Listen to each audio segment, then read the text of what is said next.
Hello students, आज हम करेंगे क्लास 8 का science chapter number 2 microorganisms friends and foe. यानी कि जो माइक्रो ऑर्गेनिजम्स होते हैं वो हमारे दोस्त भी और हमारे दुश्मन भी किस तरीके से हो सकते हैं। अब माइक्रो ऑर्गेनिजम्स क्या होते हैं? देखो, जितने भी लिविंग ऑर्गेनिजम्स होते हैं हम उनको जनरली क्या करते हैं, देख सकते हैं। लेकिन माइक्रो का मतलब यानी कि साइज इतना छोटा कि हम उनको देखने के लिए माइक्रोस्कोप की नीड होती है। ठीक है, तो यहां देखते हैं definition. What are micro organisms?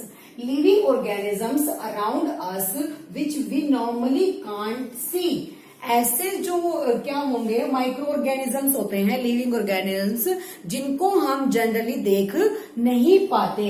They are called micro organisms और माइक्रोब्स। उनको क्या बोला जाएगा? Micro organisms and microbes. वो किसके हेल्प से देखे जा सकते हैं? माइक्रोस्कोप की हेल्प से। They are very small in size and किसकी हेल्प से? माइक्रोस्कोप की हेल्प से उनको देखा जाएगा, बाय माइक्रोस्कोप।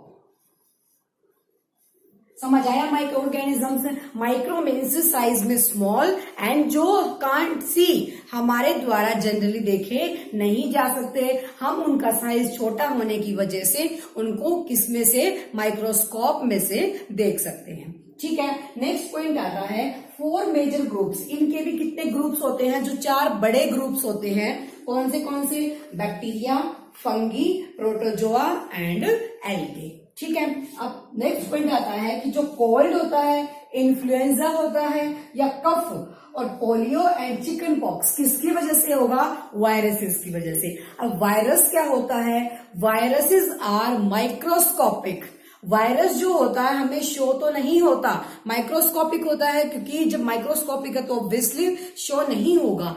बट वो जो माइक्रो ऑर्गेनिजम्स की कैटेगरी के अंदर नहीं आते। ठीक है, तो उन वायरस की वजह से हमें होता है कोल्ड, क्योंकि हमें जब कोल्ड होता है तो पता ही नहीं चलता। तो ऐसे वायरस होते हैं एयर के अंदर जिसकी वजह से कोल्ड हो जाता है, फ्लू हो जाता है। लेकिन जो वायरसेस होते हैं उनको माइक्रो ऑर्गेनिजम्स नहीं बोला गया, but they are microscopic organisms. Understood? उसके बाद मलेरिया प्रोटोजोआ की वजह से, टाइफाइड एंड टीबी यानी कि ट्यूबरकुलोसिस किसकी वजह से? बैक्टीरियाज की वजह से। ठीक है, तो ये थे हमारे जो 4 ग्रुप्स हैं। अब बात करते हैं नेक्स्ट पॉइंट की कि जो माइक्रो ऑर्गेनिजम्स होते हैं वो रहते कहां पे हैं। ठीक है, नेक्स्ट पॉइंट,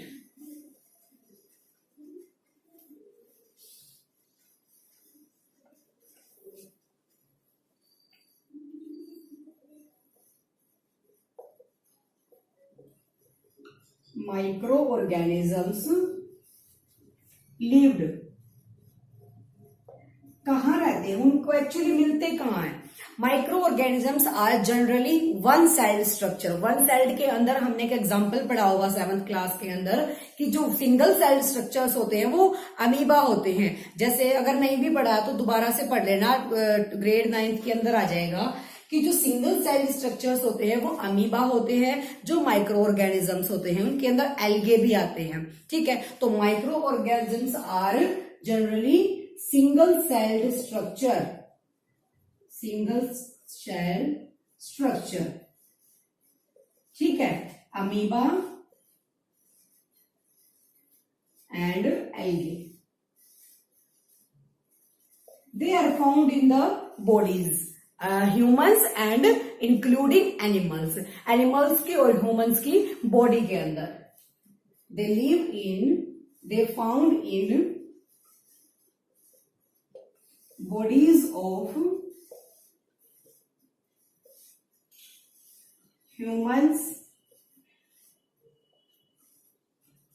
including animals।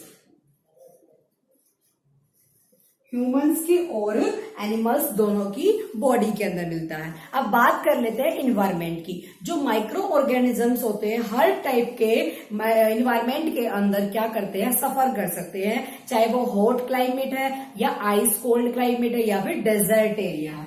तो जो माइक्रो ऑर्गेनिजम्स होते हैं ऑल प्लेसेस के अंदर, उस प्लेस के अंदर हॉट या डेजर्ट या फिर कोल्ड क्लाइमेट वाला जो एरिया होगा, जो प्लेस होगा, उन सब के अंदर जो माइक्रो ऑर्गेनिजम्स होते हैं वो रहते हैं, एंड ह्यूमंस की एंड एनिमल्स की बॉडी के अंदर भी। ठीक है, अब माइक्रो ऑर्गेनिज्म के बाद बारी आती है उनका और हमारा रिलेशन कैसा है, फ्रेंडली है या फिर फोर यानी कि शत्रुता वाला है, यानी कि वो हार्मफुल है हमारे लिए या फिर वो बेनिफिशियल है। जो माइक्रो ऑर्गेनिजम्स होते हैं, some are beneficial and some are harmful for us. अब बेनिफिशियल किस तरीके से हो सकते हैं, नेक्स्ट पॉइंट है माइक्रो ऑर्गेनिजम्स एंड अस। हम और माइक्रो ऑर्गेनिज्म, हम दोनों के बीच में क्या रिलेशन है। यहां पॉइंट आता है some are beneficial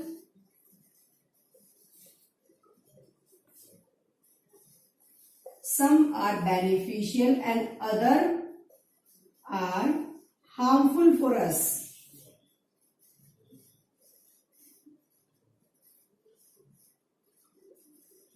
harmful for us, कुछ हमारे लिए बेनिफिशियल होते हैं और कुछ हमारे लिए हार्मफुल होते हैं। अब बात करते हैं जो हमारे लिए फ्रेंड्स होते हैं, यानी कि जो बेनिफिशियल होंगे हमारे, वो कौन से होंगे।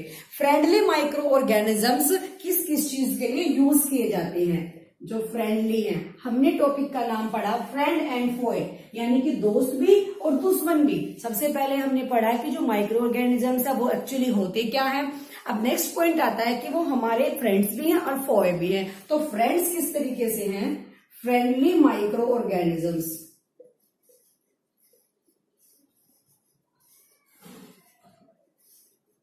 Friendly microorganisms make for making the curd,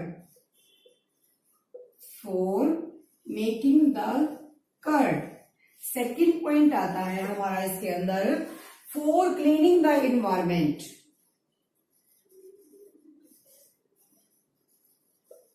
for cleaning the environment. And third point is for bacteria, for bacteria. इन तीनों चीजों के लिए वो हमारे क्या होते हैं, फ्रेंड्स होते हैं। अब मेकिंग द कर्ड, कर्ड में कन्वर्ट करते हैं जब हम किसको, मिल्क को। उस प्रोसेस के अंदर लैक्टोबैसिलस नाम का जो बैक्टीरिया होता है वो हेल्प करता है। ठीक है, तो जो ये बैक्टीरियाज होते हैं इनको कौन ग्रो करता है, माइक्रो ऑर्गेनिजम्स जो होते हैं वो फ्रेंडली।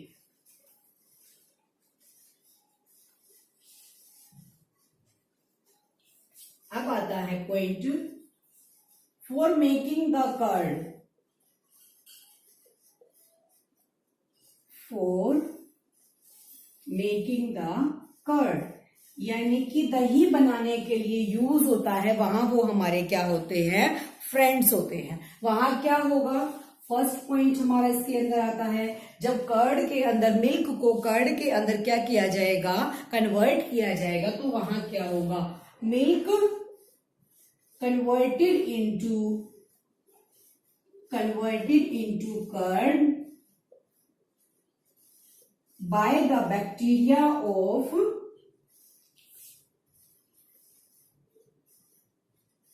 lactobacillus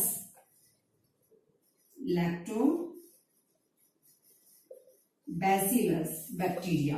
जो लैक्टोबैसिलस नाम का बैक्टीरिया है वो क्या करेगा, उसके अंदर ग्रो करेगा और मिल्क को किसमें कन्वर्ट कर देगा, कर्ड के अंदर। नेक्स्ट पॉइंट हमारा इसके अंदर आता है for making the pickles, idli and bhatura, for making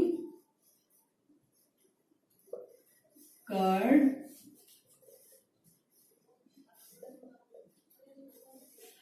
idli and bhatura. ठीक है, थर्ड हमारा इसके अंदर आता है for baking industry, for baking industry. Baking industry का मतलब क्या है, जहां ये बिस्किट वगैरह हमारा बेकरी का काम होता है। और उसके बाद नेक्स्ट आता है हमारा for fermentation, for fermentation. Understood?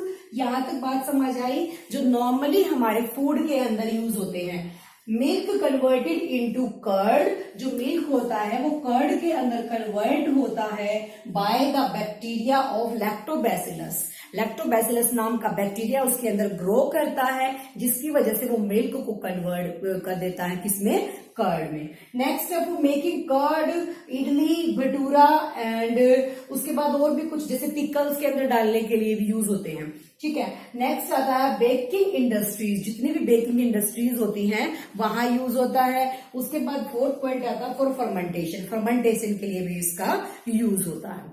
ठीक है। अब फर्स्ट पॉइंट इसका आता है कि और कहाँ का, फर्स्ट पॉइंट तो हमने पढ़ा इन सारी चीजों को बनाने के लिए। Next point is commercial use क्या है इसका। Second point commercial, commercial use हमारा इसका है for preparation of the acetic acid, यानी कि जो विनेगर होता है, एसिटिक एसिड एंड अल्कोहल, इन चीजों को प्रिपेयर करने के लिए भी इसका यूज किया जाता है। For preparation of alcohol, wine and alcohol, wine and acetic acid and acetic acid. Acetic acid means मैंने बताया था विनेगर जो होता है हमारा। इन चीजों को प्रिपेयर करने के लिए किसका यूज होगा? माइक्रो ऑर्गेनिजम्स का, जिसकी वजह से वो हमारे फ्रेंडली होते हैं। ठीक है। नेक्स्ट पॉइंट हमारा इसके अंदर आता है जो यीस्ट होता है, यीस्ट, यीस्ट नाम का जो भी होगा वो क्या किसमें हेल्प करता है? जो हमारे ऑटोमेटिकली शुगर होता है जिन चीजों में, जैसे बार्ले हो गया, ग्रेन्स हो गए, या फिर जो फ्रूट होते हैं, फ्रूट जूसेस के अंदर ऑटोमेटिकली जो शुगर प्रोवाइड कराता है वो कौन कराता है? यीस्ट कराता है। So list is grow of sugar, automatically sugar किसके अंदर? फ्रूट जूसेस के अंदर, एंड जितने भी हमारी ये बार्ले होते हैं और ग्रेन्स होते हैं इनके अंदर। Yeast is grow the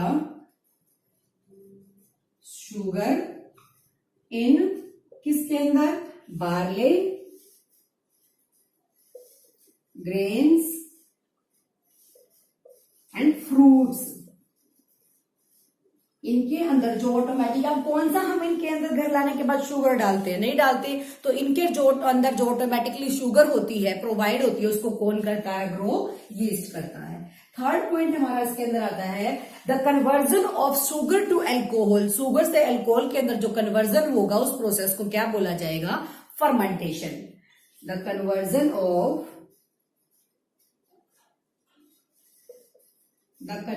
of किसका conversion? Sugar to alcohol, sugar से अल्कोहल का कन्वर्जन प्रोसेस इज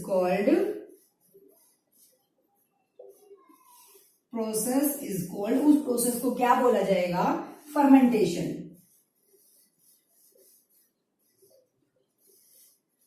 फर्मेंटेशन जो हमने लास्ट टॉपिक के अंदर पढ़ा था कि फर्मेंटेशन के लिए भी फ्रेंडली होते हैं। तो फर्मेंटेशन वाला प्रोसेस कौन सा है? कि जहां हम कन्वर्जन करते हैं शुगर का किसके अंदर? अल्कोहल के अंदर।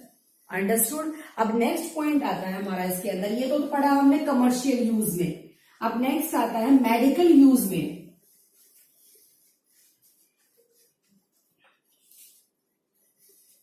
मेडिकल यूज, जो माइक्रो ऑर्गेनिजम्स होते हैं उनकी वजह से मेडिसिन प्रिपेयर होती हैं, टेबलेट्स एंड कैप्सूल्स, और उसके बाद जो वैक्सीन होती है यानी कि सीरीज होती है क्या? पेनिसिलिन, जो इंजेक्शंस होते हैं for the preparation of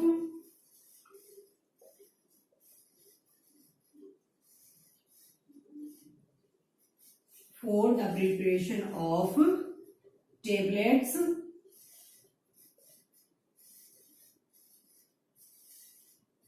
capsule, उसके बाद next injections,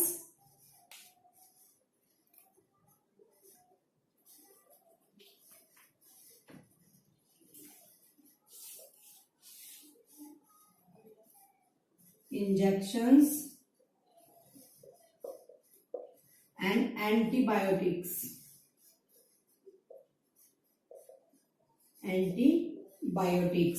injections like penicillin, जो पेनिसिलिन वगैरह के इंजेक्शंस होते हैं ना, उनको प्रिपेयर करने के लिए। ठीक है, हमने पढ़ा मेडिकल यूज कहाँ कहाँ है। प्रिपरेशन करने के लिए जो टैबलेट्स हम लेते हैं जब हम बीमार हो जाते हैं, कैप्सूल, इंजेक्शंस एंड एंटीबायोटिक्स जब रेडी करते हैं क्लिनिकल यूज के लिए, मेडिकल यूज के लिए, तो वहां किसका यूज होगा? माइक्रो ऑर्गेनिजम्स का। अब नेक्स्ट पॉइंट आता है कि वैक्सीन क्या होती है। वैक्सीन का मतलब क्या है? When A microbe enter in your body, जब कोई माइक्रोब आपकी बॉडी के अंदर एंटर कर जाता है तो वहां जो होते हैं एंटीबॉडीज क्या कर जाते हैं? ऑटोमेटिकली ग्रो कर जाते हैं फाइट करने के लिए उस माइक्रोब्स से। ठीक है, तो जहां पे जब वहां पे उसको कोई भी एंटीबॉडीज जो उसके ग्रो कर गए हैं, तब एंटीबायोटिक्स जब हमें दी जाती है तो उसको क्या बोला जाता है? वैक्सीन बोला जाता है। ठीक है, अब जैसे जनरली हमने सुना होगा छोटे बच्चे के अंदर शुरू से ही जो इंजेक्शन लगाने शुरू कर देते हैं, किस चीज के लिए? कि आगे आने वाली ऐसी बीमारियों के लिए जो बच्चे को ना लगे, लाइक पोलियो हो गया, इनकी जो इंजेक्शंस लगते हैं उनको क्या बोला जाता है? वैक्सीन बोला जाता है। ठीक है, तो जितनी भी डिजीज हमारी होती है बॉडी के अंदर, उनको प्रिवेंट करने के लिए बॉडी को उनसे, तो वो कहाँ यूज होती हैं? वैक्सीन। तो वैक्सीन क्या होंगे? When microbes are enter into our body,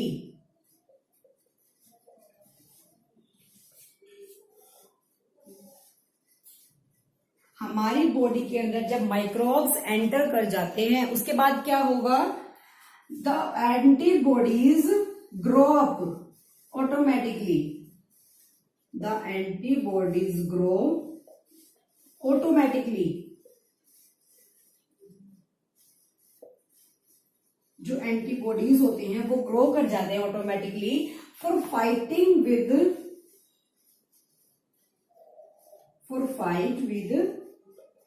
किस चीज के लिए? जो बैक्टीरिया यानी कि जो हमारे माइक्रो ऑर्गेनिजम्स या माइक्रोब्स उसके अंदर गए। ठीक है, तो हमारी बॉडी को प्रिवेंट करने के लिए उन डिजीज से हमें क्या लेते हैं? वैक्सीन।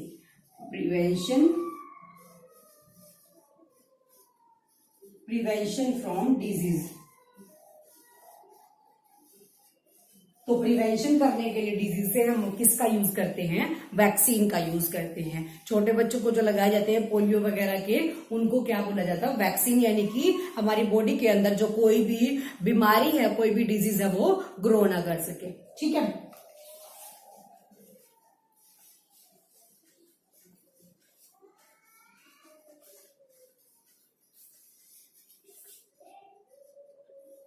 उसके बाद नेक्स्ट पॉइंट आता है कि increasing the fertility of the soil. जो सॉइल की फर्टिलिटी है उसको इंक्रीज करने के लिए भी माइक्रो ऑर्गेनिजम्स का यूज होता है। वो किस लेवल पे?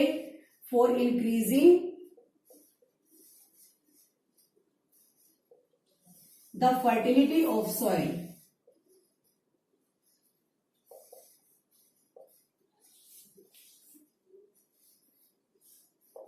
For increasing the fertility of soil. For soil की जो फर्टिलिटी है उसको इंक्रीज कर लेगा। वो किस तरीके से? कि जो सम बैक्टीरियाज होते हैं या माइक्रो ऑर्गेनिजम्स होते हैं, वो हमारे एटमॉस्फेयर से नाइट्रोजन लेके आते हैं और प्लांट्स के रूट्स में देते हैं, सॉइल को देते हैं। वहां से क्या होगा? नाइट्रोजन जब उसको मिलेगी तो वहां रिच न्यूट्रिएंट उसको प्रोवाइड करा दिए जाएंगे, जिससे जो सॉइल है उसकी फर्टिलिटी इंक्रीज हो जाएगी। ठीक है, some bacteria provide the nitrogen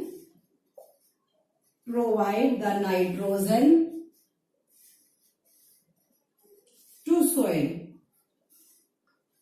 soil को फॉर न्यूट्रिशन के लिए। तो वहां क्या होगा? इस प्रोसेस से इंक्रीज हो जाएगी क्या? Increase the soil fertility. जो सॉइल की फर्टिलिटी है वो इंक्रीज हो जाएगी। अंडरस्टूड? ये पॉइंट था आपका इंक्रीज करने के लिए फर्टिलिटी को।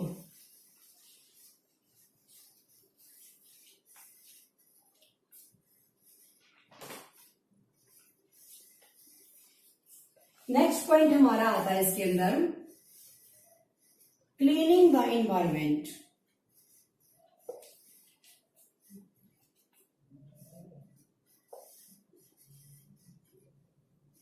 इन्वायरमेंट को क्लीन करने के लिए, ठीक है। इन्वायरमेंट को क्लीन करने के लिए किस तरीके से, देखो जितने भी ऑर्गेनिक हमारे जैसे माइक्रो ऑर्गेनिजम्स हैं, जितने भी हमारे ऑर्गेनिक सब्सटेंसेस होते हैं, like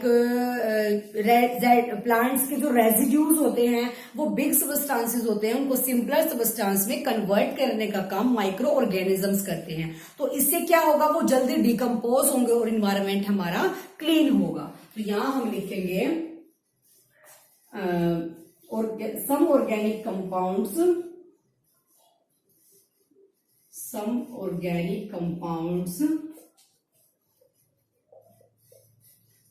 are converted into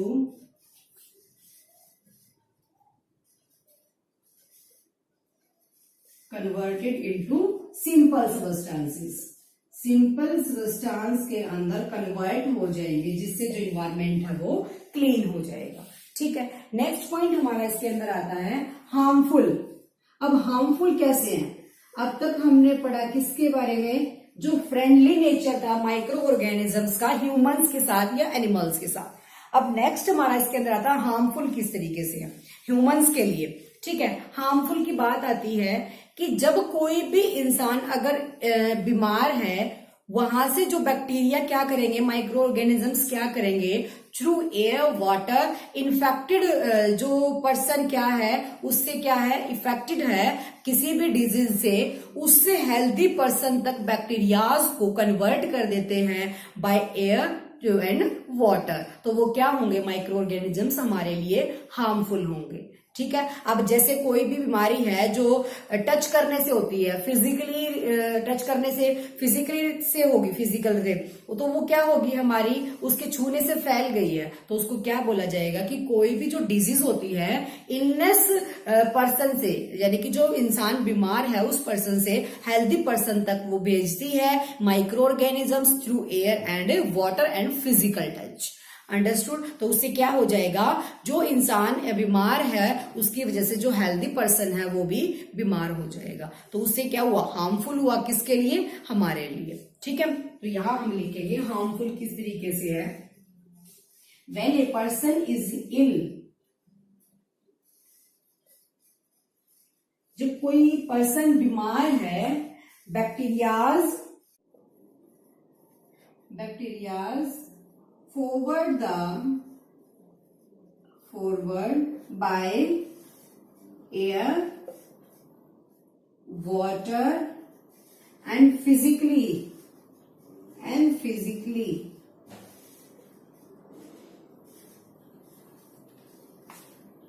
a ill person to healthy person, a ill person to healthy person, तो उसको क्या बोला जाएगा, हार्मफुल इफेक्ट है हमारे लिए। उसके अंदर कौन सी डिजीज आती हैं, चिकन पॉक्स हो गया, ट्यूबरक्लोसिस हो गया, ये जितनी भी होती है वो सारी टच करने से या फिर वायरस के हवा में होने से, चिकन पॉक्स एंड टीबी, किसी के पास बैठने से, बोलते हैं ना कि टीबी है तो उसके पास मत रहो, उसको अकेला रहने दो, तो यानी कि जो टीबी होती है वो एयर या वाटर की, उसको किसी भी सामान को टच नहीं करना होता, क्योंकि एयर और वाटर की वजह से ट्रांसफर जब होते हैं वो हेल्दी पर्सन के अंदर, तो वहां उसके फैलने के चांसेस हो जाते हैं, स्प्रेड हो जाता है वो, ठीक है। अब नेक्स्ट आता है कि जो एनिमल्स होते हैं उनकी कौन सी डिजीज होती है, एनिमल्स के लिए, ये तो थी ह्यूमंस की। ह्यूमंस में किस तरीके से स्प्रेड होता है कि जब कोई इल पर्सन है वहां से हेल्दी पर्सन के अंदर ट्रांसफर कर देते हैं micro organisms through air water and physically touch से। अब नेक्स्ट आता है एनिमल्स डिजीज कौन सी है, एनिमल के अंदर होता है एंथ्रॉक्स। बस इतना याद रखो, इस लेवल पे इतना ही बहुत है कि जो एनिमल्स होते हैं उनके अंदर एंथ्रॉक्स नाम का जो होगा डिजीज हो जाएगा, ठीक है। नेक्स्ट पॉइंट हमारा आता है फॉर फूड पॉइजनिंग, फूड को भी क्या कर देते हैं, पॉइजनस कर देते हैं, for food poisoning. Food poisoning के लिए भी यूज होंगे, किस तरीके से, फूड पॉइजनिंग यानी कि जब फूड हमारा कंजप्शन रखा रहेगा ड्यू टू कंजप्शन, फूड के अंदर क्या हो जाएंगे, माइक्रो ऑर्गेनिजम्स ग्रो कर जाएंगे जो फूड को स्मेल कर देंगे और उसको स्पॉइल कर देंगे। ठीक है, तो फॉर ड्यू टू कंजप्शन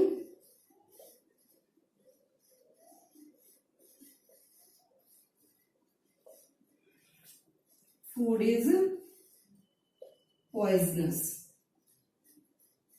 जो फूड हो जाता है वो पॉइजनस हो जाता है लॉन्ग टाइम तक जब उसको रख देते हैं, एंड प्रोड्यूस करता है क्या, टॉक्सिक सब्सटेंसेस। जो माइक्रो ऑर्गेनिजम्स होते हैं वो प्रोड्यूस द टॉक्सिक सब्सटेंसेस, यानी कि जो जहरीले सब्सटेंसेस होते हैं उनको प्रोड्यूस कर देता है, और क्या हो जाएगा उसकी वजह से जो हमारा फूड होगा वो पॉइजन हो जाएगा और उसकी वजह से इलनेस प्रॉब्लम आएगी, यानी कि डिजीज फैल जाएंगे। अंडरस्टूड। हमने पढ़ा जो माइक्रो ऑर्गेनिजम्स होते हैं वो हमारे फ्रेंड्स कैसे होते हैं या फिर वो हमारे लिए हार्मफुल कैसे होते हैं। ठीक है, अब उसके बाद पढ़ेंगे नेक्स्ट जो फूड प्रिजर्वेशन है, फूड को किस तरीके से बचाया जा सकता है उसको स्पॉइल होने से या फिर उसको पॉइजनिंग होने से। अंडरस्टूड।